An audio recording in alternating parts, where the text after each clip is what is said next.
సిందే అలా ఉంటేనే పర్మిషన్ ఇస్తాము అంటే వాడు ఆ ఇంటి కాస్ట్లోనే అది జమ చేస్తాడు. అంతే దాని ఆధారంగా ఇల్లు లోన్ ఇచ్చేది కూడా బ్యాంక్ కూడా అంతకే ఇస్తాడు. అంతే కదా. వాళ్ళకి అప్పుడు దానివల్ల ఒక పెద్ద ఇది తగ్గినట్టు కదా. కరెంటు బిల్లు ఒక ఇండివిజువల్ హౌస్ కనీసం 2-3 వేలకు తక్కువ రాదు. అదే ఒక విల్లా లాంటి దానికి 5-6 వేలకు తక్కువ రాదు. అది తగ్గిందంటే వాళ్ళ కిస్తీలో తగ్గినట్టే కదా. ఓ రకంగా రూపాయి మిగిలినట్టే కదా వాళ్ళకి. అది మీకు ఇదిగో అయ్యా నేను ఇంత మంచి చేస్తున్నాను విజన్ అంటే అది 2047 2057 విజన్ అంటే చెయ్యాల్సింది. ఆల్రెడీ సోలార్ జరుగుతుంటే నా స్టాంప్ వేసుకోవడం అని కాదు అయ్యా.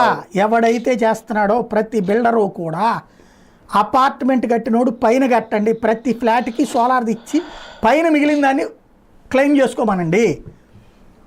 అక్కడ ఉత్పత్తి అవ్వాల్సిందే. అట్లాగే ప్రతి ఇంటికి ఉత్పత్తి అవ్వాల్సిందే. అవ్వకపోతే కనుక పర్మిషన్ ఇవ్వం మేము అని చెప్పమనండి. ఇప్పుడు ఉన్నోళ్ళకందరికీ లోన్లు ఇప్పించండి. మధ్య తరగతోడు ప్రతి ఒక్కడు తీసుకుంటాడండి. ఈ దోపిడీ కంటే అది బెటర్. బాబు గారి విజన్ అంతా డెవలప్మెంట్ లేదంటే ప్రతి ఇంటికి ఇది డెవలప్మెంట్ కాదా?